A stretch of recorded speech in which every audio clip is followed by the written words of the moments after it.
ঘুম থেকে উঠে আমরা কি করব? হ্যাঁ, ভগবান ও পিতামাতাকে প্রণাম করব। আমরা সবাই ভগবান ও পিতামাতাকে প্রণাম করি? কে কে করি না হাত তুলো তো। তোমরা করো না? আমি কিন্তু জিজ্ঞেস করেছি কে কে করো না হাত তুলো। ছেলেরা খুব খারাপ, দেখেছো? মেয়েরা সবাই প্রণাম করে, তোমরা প্রণাম করো না। আচ্ছা, এরপর আমরা কি করি? ঘুম থেকে উঠে হাত মুখ ধোবো এবং স্নান করব। কে কে স্নান করি ঘুম থেকে উঠে সকালে? আচ্ছা, কে কে করি না?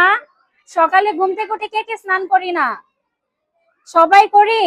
বাহ, তোমরা খুব ভালো। তো আমি ছোট থাকতে না স্নান করতাম না এত সকালে, আমার ঠান্ডা লাগতো। তোমরা সবাই স্নান করো? খুব ভালো। এরপরে আমাদের হাতে নখ আছে না? নখ আছে, আমাদের চুল আছে, আমাদের সবাইকে কি করতে হবে? নখ যদি বড় হয় রেখে দিব, তাহলে কি করব? কেটে ফেলবো। তোমার এই যে গোবিন্দ বানানটা হয় না, এটা রাখো, আমি পরে দেখবো। হ্যাঁ, এরপর আমরা সদা মিথ্যা কথা বলবো নাকি? তাহলে কি কথা বলবো? সদা সত্য কথা বলবো। তাহলে মিথ্যা কথা কি বলবো না? একদমই না। কেন? আমি যদি এক দুইবার বলি তাহলে হবে না? একদমই বলবো না? ঠিক আছে, ভেরি গুড। তাহলে আমরা কি কি কথা বলবো? সত্য কথা বলবো। আর কি কথা বলবো না? মিথ্যা কথা বলবো না। কি কথা বলবো?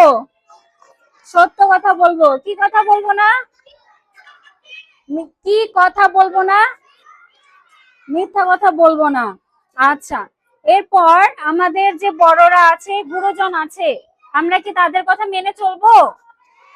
কেন মেনে চলবো? তারা আমাদেরকে যেটা বলবে আমরা সেটা করব না, ঠিক আছে না?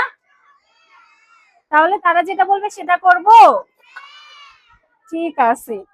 এরপর আমরা কারো জিনিস, এই যে তোমরা দুজন একসাথে বসে আছো পাশাপাশি, তুমি কি তোমার পাশের জনের জিনিস না বলে ধরবে? তাহলে আমাদের যদি আচ্ছা যাও, আমাদের যদি পাশে যে বসে আছে তার কলম বা পেন্সিল লাগবে, তাহলে আমরা কি তাকে বলে নিব নাকি না বলে নিয়ে নিব? বলে নিব, অবশ্যই। পাশে যে থাকবে তার যদি কলম বা অন্য কিছু প্রয়োজন হয় তাহলে আমরা তাকে বলে নিব, ঠিক আছে?